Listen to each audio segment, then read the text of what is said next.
A sweeping new investigation has raised questions about the little-known Trump Organization and potential conflicts of interest should Trump become president. The investigation, published in Newsweek magazine, reveals the Trump Organization is a vast financial network that stretches from New York City to India, Ukraine, China, Brazil, Argentina, Turkey, and Russia. It's connected to Russian mining, banking, and real estate billionaire Vladimir Putin, who himself is closely tied to the Russian government. Trump's frequent praise of Russian President Vladimir Putin has already sparked concern among national security experts about U.S. foreign policy under a possible Trump presidency. The report concludes, quote, if Donald Trump wins this election and his company is not immediately shut down or forever severed from the Trump family, the foreign policy of the United States of America could well be for sale. This comes as Donald Trump has repeatedly attacked the Clinton Foundation during the primary campaign, alleging during Hillary Clinton's term as Secretary of State, she may have given major contributors to the foundation greater access. Clinton responded Wednesday to the Newsweek investigation with a tweet storm of 20 questions for Trump. Among the tweets, she writes, quote, while refusing to release your tax returns, how will you confirm that you do not have dangerous financial ties to bad actors abroad? And if you were willing to work with Gaddafi, a known terrorist and dictator, is there anyone you aren't willing to make a deal with? Who? Well, for more, we're joined by Kurt Eichenwald, who is senior writer at Newsweek. His new report is headlined, How the Trump Organization's Foreign Business Ties Could Upend U.S. National Security. He's also a contributing editor at Vanity Fair and author of the book 500 Days, as well as The Informant. Welcome to Democracy Now!, Kurt. Why don't you lay out what you found? Well, the Trump Organization, and very simply, Donald Trump cannot be in any way connected to the Trump Organization and be president of the United States. We start right there. The Trump Organization has connections overseas through business partners who are undisclosed, business partners who are tied to foreign governments, who are tied to foreign criminals, who have interests that run contrary to the interests of American national security. And they are paying Donald Trump through subsidiaries that in turn are sending the money to the Trump Organization that is in turn going to Donald Trump. You have to be specific You have here. A circumstance where Trump is going to have to decide, to take a very simple example, whether he's going to support his business partner who is paying him millions of dollars in Turkey, or whether he is going to go against him so that we can keep the access to the air base there that's part of the campaign against ISIS. We're talking some very high-level issues Kurt, can where you there be are more financial conflict. Kurt, can you be more specific when you talk about bad actors and who exactly Donald Trump is doing business with? Well, let's take his partner in Azerbaijan. This is a very easy one. The man is the son of a senior government minister who American intelligence has concluded is laundering money for the Iranian military. So think about that for a second.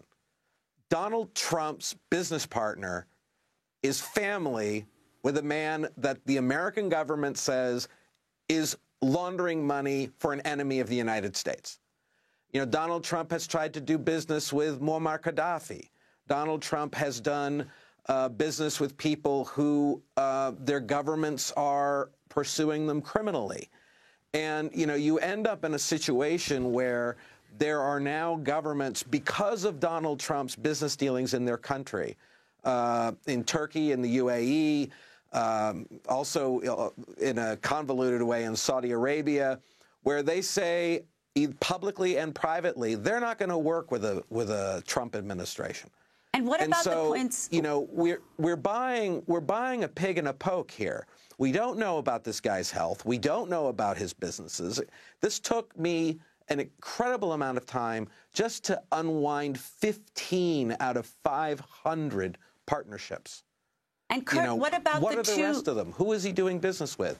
They won't tell anybody. Well, in the article, you also talk specifically about the Trump Organization's relationship with the South Korean company Daewoo, as well as the Indian property developer Rohan Lifescapes and other companies in India. Why are those relationships problematic?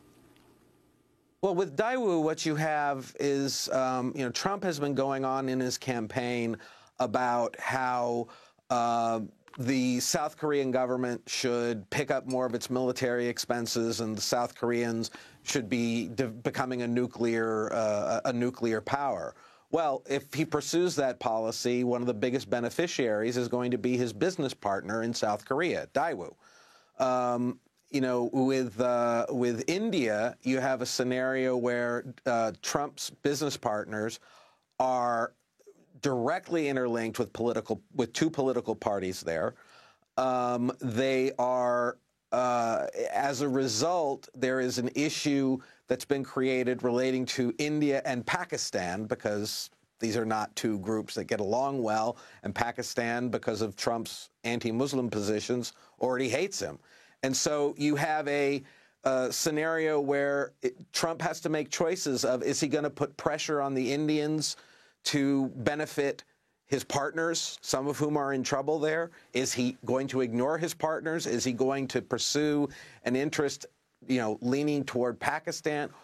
We have a mess of irreparable financial conflicts where Trump's position is just going to have to be, trust me. And given that his response to this has been an intentional effort at deception, I don't see how anyone can trust him. What he says is he's going to put his company into a blind trust. And people who don't know any better will think that sounds good. A blind trust, what you do is you're taking a portfolio of investments, turning them over to an individual who is independent from you, and then they're trading the investments and you don't know what is in that trust. You can't take a company and say, I have now put my company in a blind trust. You know exactly what's in the trust. Well, let's go to Donald Trump. Let's go to Donald Trump. During a Republican debate back in January, moderator Maria Bartiromo asked Trump about how he would handle his assets should he be elected president. Mr. Trump, your net worth is in the multi-billions of dollars and have an ongoing, thriving hotel and real estate business.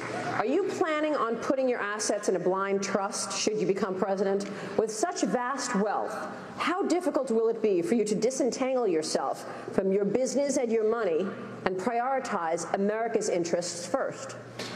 Well, it's an interesting question because I'm very proud of my company. As you, too, know, I built a very great company. But if I become president, I couldn't care less about my company. It's peanuts. I want to use that same up here, whatever it may be, to make America rich again and to make America great again. I have Ivanka and Eric and Don sitting there. Run the company, kids. Have a good time. I'm going to do it for America. Okay? So I would be willing to do it. So you'll put your assets in a blind trust? I would put it in a blind trust. Well, I don't know if it's a blind trust if Ivanka, Don, and Eric run it, but is that a blind trust? I don't know. But I would probably have my children run it with my executives, and I wouldn't ever be involved because I wouldn't care about anything but our country, anything. So that was Donald Trump months ago, but on Wednesday, that's yesterday, Donald Trump's daughter, Ivanka Trump, appeared on ABC's Good Morning America. She also was asked about a possible conflict of interest with the Trump Organization should Donald Trump become president. As a private business, we can make decisions that are not in our best interest. We're not beholden to anyone, to shareholders. We can say, you know what, we're going to do less deals. We're not going to do that deal, even though it's a fine deal, it's economically reasonable, because it could create a conflict of interest, and we'll act incredibly responsibly. My father already said that he would put the company into a blind trust, and it would be run by us. So he's been very articulate on that fact and outspoken. But this is so much bigger than another deal, and we all recognize that. So that's Ivanka Trump. Kurt Eichenwald, your response? They're lying. I mean, they're either lying or stupid. You cannot put a company into a blind trust. You cannot have your children running a blind trust. You cannot have people who are in a private company saying, well, I think this creates a conflict for national security. Is Donald Trump going to be sharing classified intelligence with the Trump Organization so they can figure out which one creates a conflict and which one doesn't? Will they know that doing a deal, for example, in India is going to create a conflict of interest? How will they know? Who's going to tell them? You know, we're going to be relying on Ivanka Trump to decide whether or not America is going to have a president who is focused exclusively on the interests of the national security interests of the United States. There has never been a scenario like this. And it's frustrating for me because, you know, I've been sitting here watching television and reading articles about what's going on. And, you know, everybody's hoopty and hawing about Dr. Oz getting, you know, a couple of pages from Donald Trump, and, you know, members of the press are spending 15, 20 minutes on TV talking about, wow, this is ridiculous. Why would anyone cover this? And then you get to, you know, topics that are important and that are meaty, and they let members of the Trump Organization go on TV, make statements that are completely irrational and false, and move back on to Dr. Oz or Hillary Clinton's hangnail or something like that. How would Donald Trump releasing his tax returns, something he still refused to do, let us know about the Trump empire? It actually wouldn't do it. See, that's the problem, is that the Trump releasing the tax returns would let you know how much money is coming through the partnerships into the Trump Organization to Donald Trump. It would tell you his charitable contributions. It would tell you his marginal tax rate. But it would not tell you who are those entities doing business with. And, you know, in the end, what Donald Trump needs to release is not just his taxes. We need to see all of the taxes, all of the partnership relationships. You know, who are the people who are lined up that he is beholden to, that he goes into office knowing he's beholden to. He's not going to go into office and suddenly forget who all of his partners are right now. And so, but is there any chance that will happen? Of course not. Kurt, your piece is so extensive. We're going to ask you to stay for a few minutes after the show. We're going to continue to talk about, well, what Donald Trump says about the Clinton Foundation and how it compares, also his role in Russia and how that might be determining his views of President Putin. We're talking to Kurt Eichenwald, senior writer at Newsweek and contributing editor at Vanity Fair. His most recent piece, which we'll link to at Newsweek, how the Trump Organization's foreign business ties could upend U.S. national security. He's the author of the books 500 Days and The Informant, and that does it for our show. Happy birthday to Sam Alcoff. Democracy Now! Is produced by Mike Burke, Nermeen Sheikh, Carla Wills, Laura Gottesdiener, Dina Guster, Sam Alcoff, Robbie Karen, Honey Massoud. I'm Amy Goodman with Nermeen Sheikh. Thanks so much for joining us.